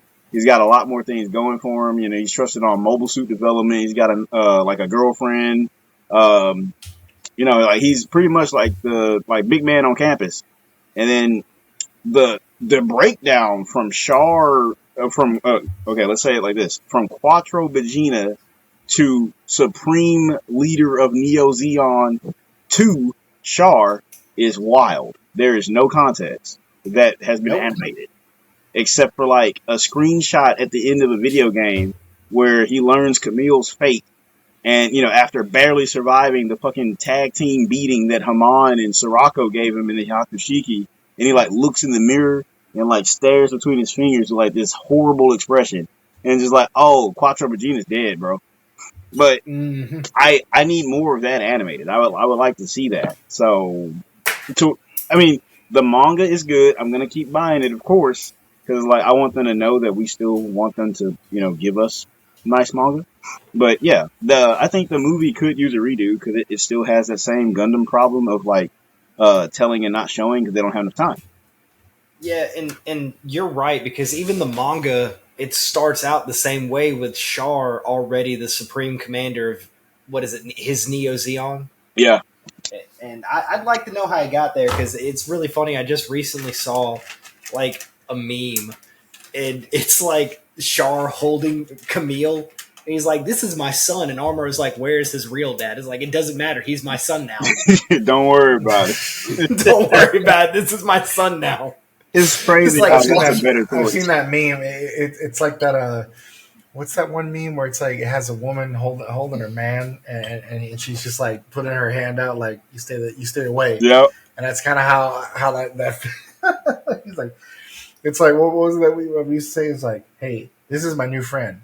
If anyone were to do anything from it, I would kill for this person. I would kill for this Yep. person. There's a meme like that too, because like he's holding Camille. He's like, I've only known him for like such and such number of episodes, but if anything happened to him, I would drop an asteroid on her, Drop an asteroid on Australia. bro. Oh shit! But Again? but you're right. Like I'd like a little bit of like a few episodes. Make it like an OVA and give Yeah. us a couple episodes, like 4 or 5 episodes, and like show us the descent that Char went through mentally to be like, this world needs to be cleansed. Oh yeah, like I think like, and a lot of streaming platforms have really kind of brought it in on their own. Like the long form movie has really come into its own. Like it flushes out a story, and the quality is great. It really kind of lets things breathe. Like I think that's one of the things. I know that Unicorn requires a lot of background knowledge because it's a lot of callbacks to Gundam, to Zeta, to Double Zeta, and anything in between in some cases. And it's like, man, I need all this foundation just to be able to really, really absorb Unicorn the right way. But Unicorn alone, it sits alone on 7 episodes, 7 1-hour episodes, and I'm like, yeah, if you create something basically one of these you animate or redo one of these properties and just basically kind of give the viewer the benefit of the doubt that they've seen and absorbed the background information and just need small 15 to 10-second reminders here and there. Yeah, you don't need an entire show. You could just literally redo it in this like nice and closed version. There you go. Yep. Like I would think for Char's counterattack, for like the stuff that we know, like okay, well not know technically, but like with the stuff that it is in the novel, and the stuff that's in the movie, if they just made it like a 2-hour movie, it could work. Like all they would have to do is start. I would start from the end of Zeta and show Char have that flashback to first of all how he survived, because you just see the Yakushiki floating through space, and no mention of Quattro Vagina at the end of the show, at the end of Zeta. I would show how he survived. I would maybe show some flashback thinking from the bad stuff that happens in Char's deleted affair that made him become Quattro Vagina in the first place, and then we can move into the thinking and the meetup and the building of power that made him the supreme leader. I mean, I think a 2-hour movie could work, but if they gave it like you were saying, like the unicorn 7-episode OVA, that could work too. Because there's enough in there from the expanded Gundam universe that we have now to where you can make that work. But I'm gonna move to my never been animated before, and it would actually be Crossbone. Seth, you put me in a good place for this because pretend us to be shocked. Hey man, you know look who I am. Look, it's on my hat. But anyway, Crossbone Vanguard for life. But anyway, we out here sailing these seas. But if you make Crossbone, you get to continue the story of F91. You get to get more time with Seabook, Zabine, the X2 pilot, because it's like, hey, how did he stop being a bad guy with the Crossbone Vanguard? Well, they weren't really bad guys, but Iron Mask didn't make them look good. But it's like, Zabine Shiro, how did you get on our side? That's interesting. So, the Crossbone X1 and X2 animated, for one thing, excellent. But I have a caveat. I only want Crossbone if they animate all the way up to Crossbone Steel 7, which is the second manga story, which is like Magnificent 7 or Samurai 7 in space. I need it. Because that is some of the best action I've ever read in a Gundam manga. And you get some really cool moments. And also, so for the original Crossbone, we've never had, first of all, the Crossbone X1 and X2 animated. We've never seen some of their weirder late UC mobile suits after the F91 movie. We don't have to keep going back to the 1 year war. We could go forward a little bit. That's for one thing. I know Victory goes after that, but there's a nice in between chunk from F91 to Victory that they could. What do you mean, man? You got G Savior. That's late UC. Oh boy. Oh yeah. Okay. If I actually cared, that needs a redo, but we also could just not talk about it. But so if anyone knows where to get a G Savior Blu-ray, hit your boy up. I don't think it exists, bro. You think they got a Blu-ray? You better go. If anyone knows where to get a G Savior DVD at a decent price, hit your boy up. I will look for you. I'm gonna admit this. I had one. I had a G Savior DVD back in the day. Matter of fact, I think, dude, a quick Google. Oh wait, no. G Savior DVD movie and item no longer available. Thank you, Best Buy. You know it's trash. You're gonna have to go on eBay for that, big boy. I don't trust eBay. Holy shit! $159 for this never opened. Oh my god, bro! It's not a collector's item. It's a bargain at that price. That thing is trash, bro. This man's trying to sell me a $100 mark of shame. Bro, no, you say I could disappoint somebody for free. It's It's a bargain at $160. Add to cart. Buy now. Paying for. Negative. Oh my god. Paying for. Negative. Anyway, I would like to talk about a good Gundam fiction media. So Why are you talking about Crossbones? hey, look. Just, you hadn't read it. You don't even know. You have no idea. You don't like to read. So anyway, the Crossbone manga has cool scenes like you get to see how Seabook changes his name and joins the Space Pirates and whatnot. That's cool. You get to see he actually does lose an eye and an arm. He gets like a cyborg eye and a cyborg arm. It's pretty cool. And then Fucking metal. there's like Zabine betrays them. Like the Crossbone X2 pilot. Turns out he was actually just waiting to betray them. And there's the Jupiter Empire. You get to see them. He's actually working with them because they're planning on basically taking resources for themselves from the Earth and establishing Jupiter as the main like stronghold, the big guy in the universe, and they're gonna basically take Earth's power away and be under the Jupiter Empire rule. And Zabine is like, oh wow, nobility trying to take over? Wow, wasn't that what I was doing in F91? I'm for that. Yeah, hell yeah. So the new main character, Tobia, actually has a fight with this mobile armor falling through the atmosphere, and that shit is hot. Like the X, literally and fictionally. I didn't even try that. Oh my god! You know what? Dad joke. Yeah, sure. But they actually fall through Earth's atmosphere, and he's basically like trying to have it not have a nuclear explosion aimed at the Earth, like at certain strategic strong points. And bro, I don't know if I'm selling it, but it's like, bro, there is stuff in there. I know the mobile suit designs get weird. I know like some of the stuff in Late UC is kind of strange, but it's like it can't always be the same stuff. It can't always be the 1 year war again, or like let's revisit the time where Unicorn is like hey, there's other stuff that happened and I would like to see it.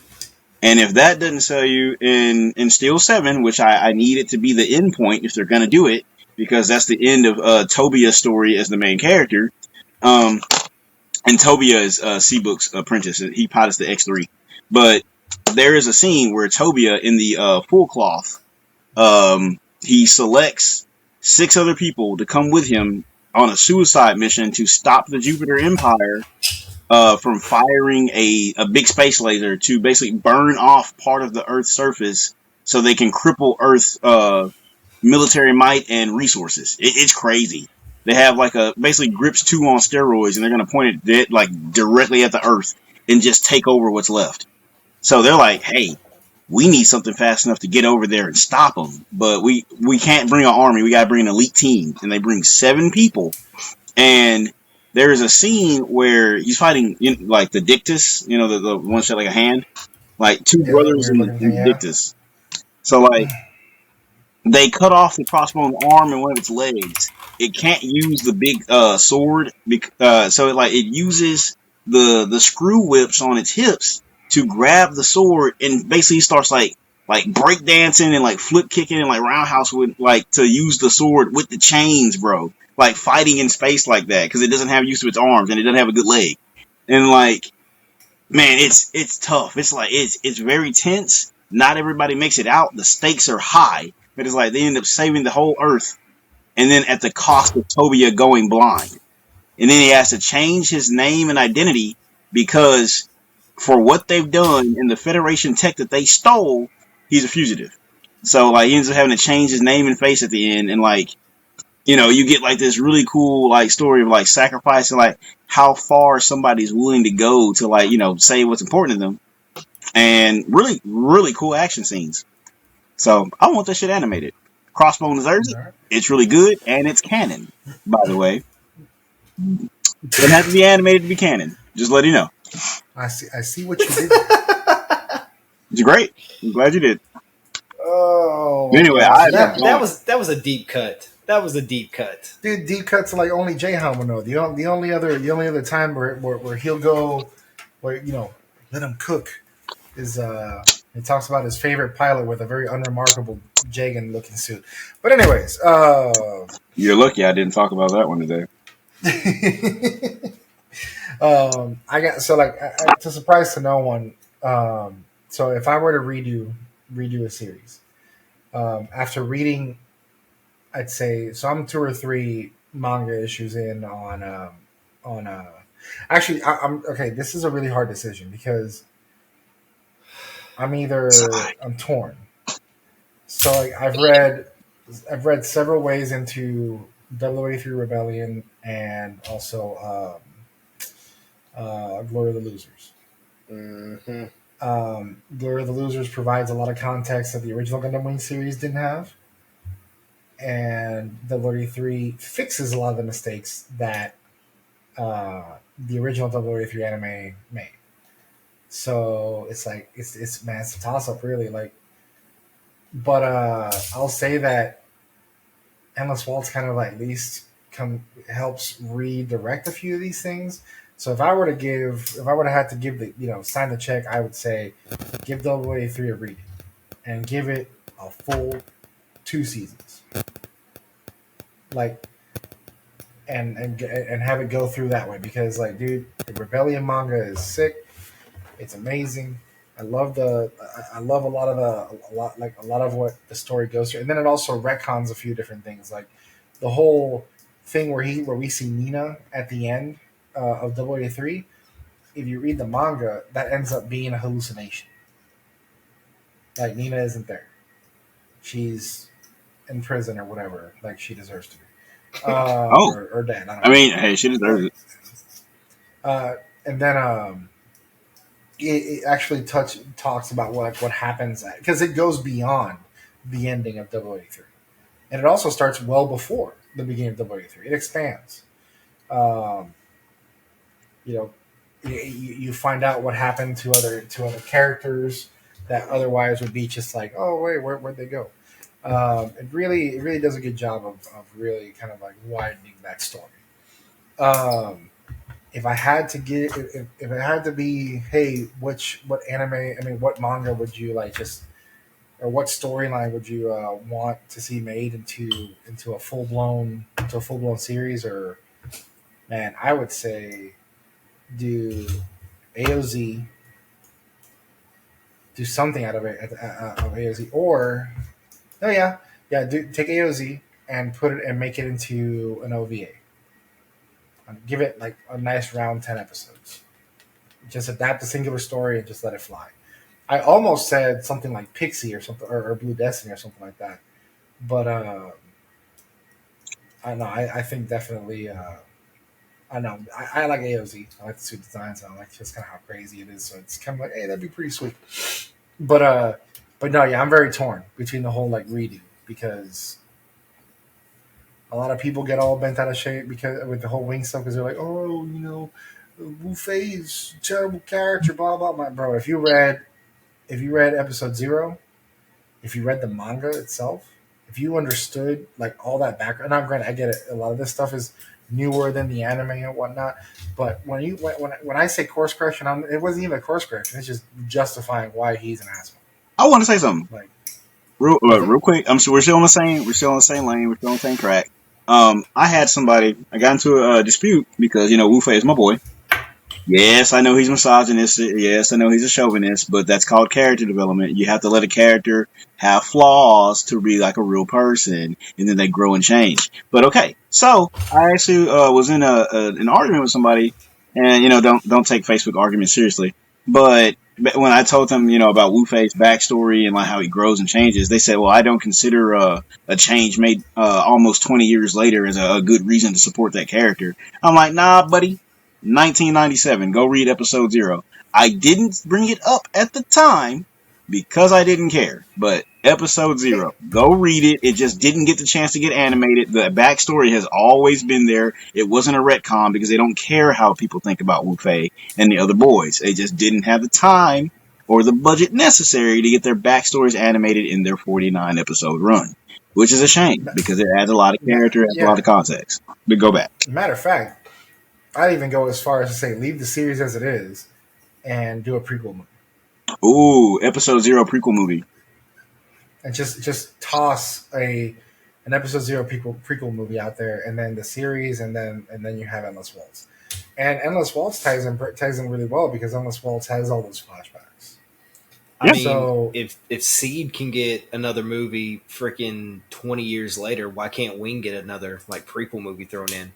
because Wing doesn't sell like Seed It's kind of does. crazy though. Like, Look, man, I'm I've just had this saying. argument with so many people. Like, dude, there was a guy in our work chat. This guy, and I'm not gonna lie, man, it kind of like blew my mind. He's because he flat out said Gundam Wing is the most popular anime in the West. No. He said Gundam Wing is the most popular Gundam series, and I'm like, it's not true. no. I'm like, look, I love Wing. Wing was what got me started. Nostalgia goggles on 100%. I get it, but in a world where the Japanese and Chinese audience exist and Seed exists, that will never be true. Matter of fact, the seed doesn't even need to exist for that for it to not be true because UC has overtaken popularity in the West. A lot of IBO is really popular in the West. Witcher Mercury is extremely popular in the West. There are a lot of series that have overtaken Gundam Wing in popularity, and granted, Gundam Wing is extremely popular with our generation, with and I wouldn't even say millennials in general, just I'd say older millennials. Westerners, really. Those that caught like Western millennials that caught Toonami in its original run. Again, and then there's a subgenre, a subsect of that group, because some of those didn't catch Gundam Wing; they caught G Gundam. Me. It's hard when people say these blanket terms like, "Oh, it is the most popular." No, it's not. Like at one point maybe, and I wouldn't even say maybe. It never really was because Gundam Wing was extremely popular in the West when Toonami did the run in the year 2000, and then after that, G Gundam took over, and then after that, it was I think they went to Mobile Suit Gundam, and they had a Wait the Best team, Double 83 on their Adult Swim segments. But it's like Wing. The reason why Wing is extremely popular in the West is because it's the one that kicked the door open, and that's like saying Dragon Ball Z is the anime that opened the door in the West. No, it's not. Sailor Moon was the one that opened the doors in the West, and then everything followed after that. Yep. It's like you can't honestly like give blanket phrasing like that because it's like, come on guys, let's do some research. But like no, yeah, I think honestly, yeah, I'll recant and say instead of giving Gundam Wing a full redo, just give Gundam Wing maybe like a 2-part prequel, and and throw it out there, and then keep what you have, and then that way it helps balance everything out, and go from there. It sucks that we won't have what was his name, Ryan Kirby, for Kirby Morrow. Kirby Morrow. Yeah. They would have Kirby Morrow's voice for Troa. I don't know where the hell I got that name from, but that we don't have him for the voice of Troa. But I really thought I love that part of Troa's arc in as well. It's the fact that he's just his nameless dude. And if and this isn't even part of the episode framework, but if there were to be a complete redo of Gundam Wing, I mean, I would even go as far as to say keep the original Troa in there and make him be this antagonistic force, and then and that way someone like Zex ends up being more of an anti-hero than necessarily a full-blown villain, because I think his whole descent into the White Fang was a little wild. Yeah. So if you keep him as this like, oh my god, I'm gonna make a Power Rangers reference, but if you make Zex like the Magna Defender from Power Rangers, how he was like this like anti-hero, brooding, like this guy that's kind of like almost like kind of what Wu Fei was there almost towards the end a little bit. But if you give that to not to Zex, and then make the original Troa like the bad guy, like the main that just keeps popping in and out, and then eventually resurfaces as a White Fang. That would be sick. That would have been awesome. But that's hypothetical. Yep. But no, yeah, full series AOZ. Sorry, OVA for AOZ, a prequel movie for Wing. That's my take on it. But now that I've rambled incessantly, so we're gonna move up, and again, another rough trend. Man, I gotta get better at these transitions. So this is kind of where like I feel that that room for improvement lies is like this whole like how do you segue from subject to subject? It's like, hey, we're going to talk about something else now. So, real quick, cursory surface thoughts. What do you guys think of the new game coming out, Gundam Breaker 4? Very excited. I've been keeping track with some of that. It looks in line to become way better than New Gundam Breaker, which no one likes. Like, I once looked up Japanese reviews and it was just negative, negative, negative, negative. Like, no, bro, mostly negative. So, from what I know, full English voice dub, which is amazing in this day and age. Because, like, SD Gundam Battle Lines didn't have that. Like, Man, it I know needed why it. it It didn't, needed it. but I'm glad this one will because these characters have never been voiced before, and that works for them. They don't have any like older contracts to redo or sign, so like new shit. It looks like there's way more customization. You can because like in the old Gundam Breaker games, you'd be doing something like you put like a Hygog arm on your I don't know your ground Gundam, and it looks dopey because it doesn't fit. You can now adjust and recenter parts. You can scale them down if you need to make them fit the body type you're trying to apply. This one guy didn't put F91's legs on his build because they're too small. You can actually increase the leg size. Like they're trying to make customization like the most intuitive it's ever been, and I'm excited for it. The way combat works is a little weird to me. They're doing this thing to where like option parts, like let's say you put on Gundam Mark II's backpack and you're using, I don't know, like let's say like a beam saber as your main weapon. So you actually can use the Mark II's beam sabers on its backpack, like separate from the beam saber that you actually equip. That's the way it used to work in Gundam Breaker 3. You would use it, it's a saber type, so it doesn't run out of energy. You can just use it. Now, let's say you use the missiles in the shield. That runs out of ammunition. You use it. It's on a cooldown. You give it a few, maybe 15 seconds. It'll be back. You can use it again. The way that it's working in Gundam Breaker 4 is your option parts are on a cooldown. If you use one option part, it'll cool down the rest of the options. I don't like that. I don't like the global cooldown. I still think it should be the way it was in Gundam Breaker 3, to where it's like, let's say I want to use the shield missiles and then I want to switch over to my funnels, and you can do that. In this one, it's like there's a cooldown in between usage of any option part, and I don't like that.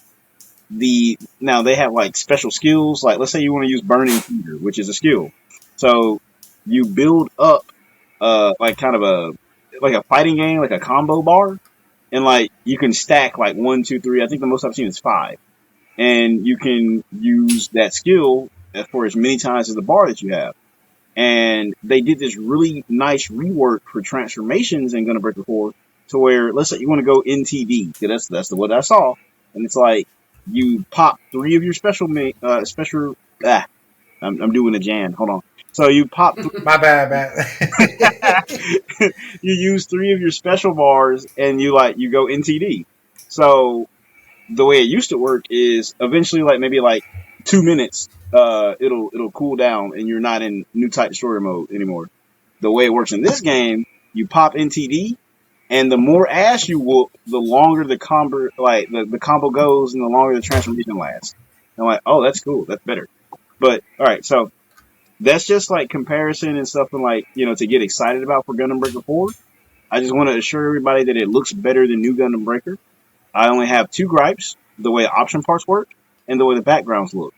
So, give them time to cook. It'll probably be my bad. It'll probably, Oh my god! Oh my god! wow, it'll probably be better in the long run after we give them time. But okay, so I talked about it at length since I have a good knowledge since I've been keeping track. No, you're good because that's the thing. Like I have cursory knowledge on it. Like I saw a few things, and I'm like, okay, I think it's gonna look good. I didn't know about that you can scale the different parts to make it look more aesthetically pleasing. Like that's a big thing because Yes. you want if you want more mobility because using an F91 part because yes, the F91 and the F90 series is one of much faster mobile suits than like your base Gundams and whatnot.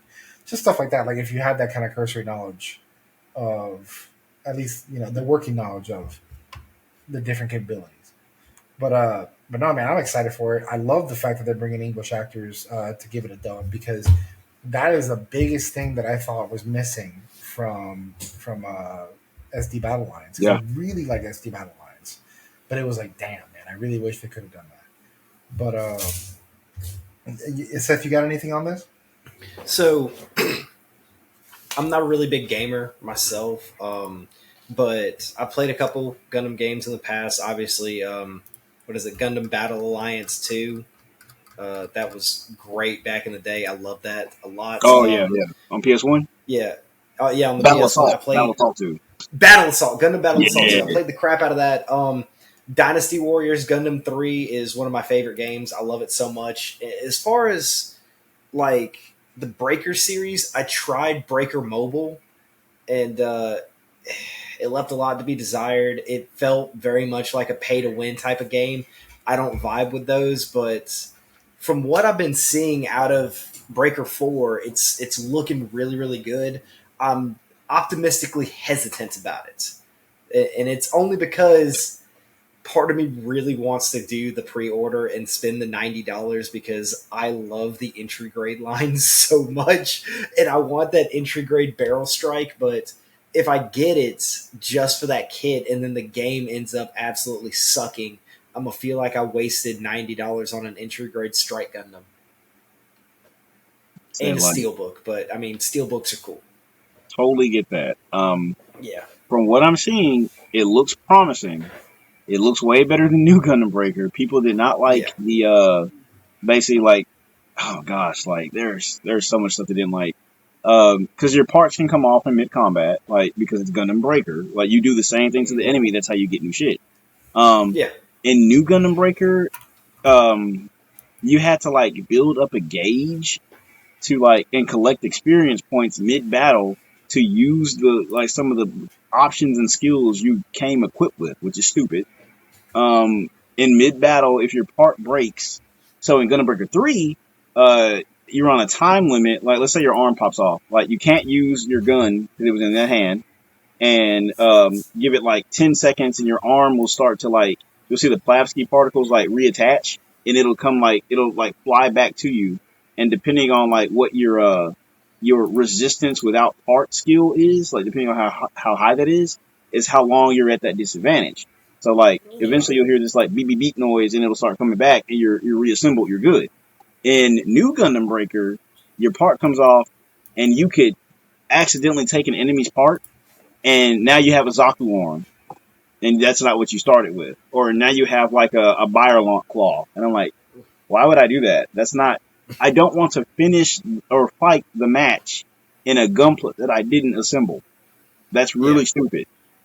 And then the storyline for New Gundam Breaker had like high school, like basically like guy transfers to a school. They have gunpla battle as a club, and there's like 4 different girls you can talk to, and the story changes a bit for like which girl you choose. And I'm like, that's fine, but first of all, like the story doesn't change that much, so it's kind of just like pick your favorite girl. So it's like there's no difference.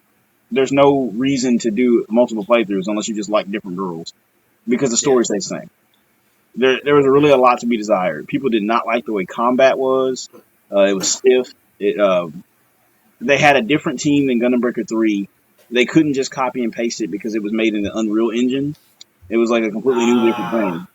I think the only good thing about New Gundam Breaker is that you can use it as a Gunpla kit bash simulator. There was over 250 suits in the base game, and that was good. New Gundam Breaker did that, and it's like, okay, cool. Sure, but the rest of the game is kind of poo-poo. Now, Gundam Breaker 4, they're like 250 suits at launch. More to come. I'm like, oh, okay. And then everything else sounds better. It's like New Gundam Breaker is so put in the ground, deceased, dead, that Gundam Breaker 4, they've actually said it's going to be a direct sequel to Gundam Breaker Mobile, which the story and characters were fine. I like them. I couldn't really get the hang of gameplay past a certain point either. But it's going to be a direct sequel to Gundam Breaker Mobile, Gundam Breaker Battlelog, and Gundam Breaker 3. So those characters that we saw in Breaker Battlelog are coming back in this game Oh, in some capacity. And I'm like, hey, nice. show the boy Takuma in the Command Quant some more. Show me that. Give me that. Bro, dude. And you're absolutely right. That was a point that I was going to make about the kit bashing for custom builders. As long as you have the parts unlocked in the game, like if you get an idea in your head, you can run straight to the game and bring that idea to life in the game with the colors that you want. Like you can customize the colors. And one cool thing I've seen about it, I don't think you talk too much about, is the decal situation. Now you can do custom decals in this game that you weren't able to do in New Gundam Breaker. So that's really cool. So you get the idea, you can go straight to the game, you can bring it to life, add your colors, put the decals on it the way you want. Personally, me, I Vercot everything I build basically. So, so again, hesitantly optimistic. I'm really looking forward to it. The more I think about it, the more I'm not leaning towards spending the money to do the pre-order to get the entry grade barrel strike. I've got an entry grade strike, and I actually just found my high grade strike.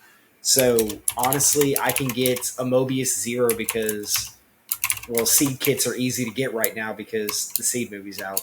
So I can just get a Mobius Zero and just make a gun barrel strike. You know what? They're doing like these option parts, right? I bet a gun barrel strike will be on your way, or just get a gun barrel dagger, the HG kit. That was the other thing, the gun barrel dagger that I could always get. So I mean, I have options, and the entry grade is a great line. Again, I've got an entry grade strike. I'm learning how to kit bash and stuff, so I can just make it myself, and that would be more fun to me as a builder. Yep. But again, the game looks great. The graphics look great. Really, what it's going to boil down to is what platform do I want to buy it on? Right. Because I'm for thinking somebody the Switch, but for somebody in your position, I would say wait to see like how reviews are and stuff like that. Since you don't really game a whole lot, and I don't want to like waste money on a game that you don't enjoy when you're not much of a gamer. I mean, even you can tell yeah. it, but I would say wait a bit. I'm just trying to reassure people that it looks promising. And like speaking again about like customization, you can even equip asymmetrical arms if you want. Like that's the first time they've ever done that.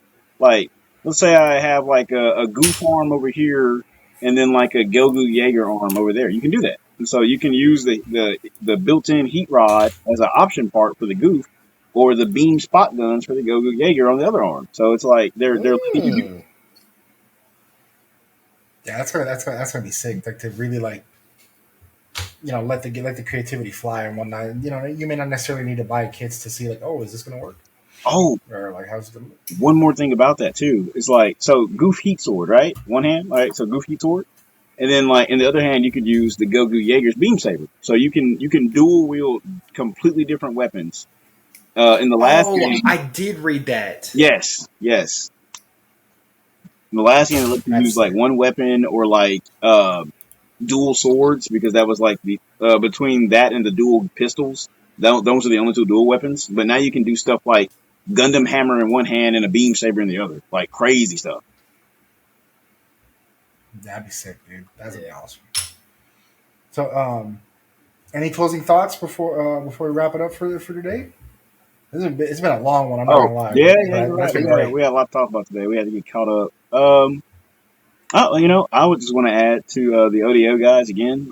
Thanks for coming out. Thanks for putting up good builds, and I hope you guys have fun with that, because it shows people what they can be capable of if they put their effort into the hobby and into the builds. It at least gives them something to aspire to or see, what good builds can be like, and maybe it gives them the hope to go out and compete and show off their own work. Other than that, Bandai or Sunrise, please make more than just UC stuff. We don't need to go back to the 1 year war. I'll stand by that. Oh man. Nah, for me, like Jayhound said, man, just thank you to everybody at ODO for giving us the opportunity, putting so much cool stuff on the table for us to talk about. Like Jan and I were alluding to earlier, I have all the intentions in the world of getting out there and at least putting something on the table for ODO. I look forward to getting to meet all of you. I look forward to getting the opportunity to talk to all of you and share ideas and our passion about this, these tiny little plastic models. So again, thank y'all for everything. And Jan, what was the Instagram person that posted everything for us? Gunpla_boy. Gunpla_boy. Thank you so much for having such a neat and curated selection from ODO, because it really helped us do this episode. That meant a lot to us. Thank you so much. And yeah, like honestly, like if it wasn't for him having that, because like I looked and and it was one of those things where I had to ask, like, hey, does anybody know where there's a good collection? And he had basically the most comprehensive one out there. So it really helped out for today's episode, and a huge shout out. And I'll put his link down there below, down in the description below as well. But no, yeah, like, in closing, honestly, this episode was a lot of fun to make. I kind of had my apprehensions of loading so much in one, but we got a lot more stuff coming down the pike. So I wanted to get some of this stuff out of the way, because we actually had to push off some of this stuff from the other ones. So it's a good thing to just throw it out there. And we'll have some more guests. We're gonna have some collabs coming down the pike as well. So just stay tuned to that. Again, if you guys have any ideas or suggestions for material, please drop it down below. And for our Spotify folks, that definitely make sure you rate the episode. And oh God, Louis. And not gonna lie, I was kind of trying to avoid him from jumping up, because I knew he was gonna jump up. He's like, no, man, you can't sign off without me, dog. Special guest appearance. Yeah. Oh my God, he's latched on. Oh great, this is a new jacket, buddy. But yeah. Oh my God, dude, for real. Oh my God, there we go. Love him. I tried, but no, yeah. I'm just really happy with the way we're going forward. And like I said, we're gonna have some collabs. It's gonna be great. Look out for news on our group build for the summer. I'll have more details, not only on our Instagram page, but we're gonna as the episodes go on. If you have any ideas for content, please drop in the comments below on YouTube, also on our Instagram page, or reach out to any one of us. Me, the Gunpla Stop. You have Seth is Ready Builder 2, and Mr. J Hound over there at the end. So reach out to us. We're very approachable. We're just a bunch of nerds just trying to have some fun. But that being said, appreciate you guys joining us for another episode. Sorry for the long episode, but hopefully you had a long commute that you decided that you can break it into 2 parts, or I don't know. But I appreciate you guys. Y'all take it easy. Have a wonderful day. Thanks for stopping by.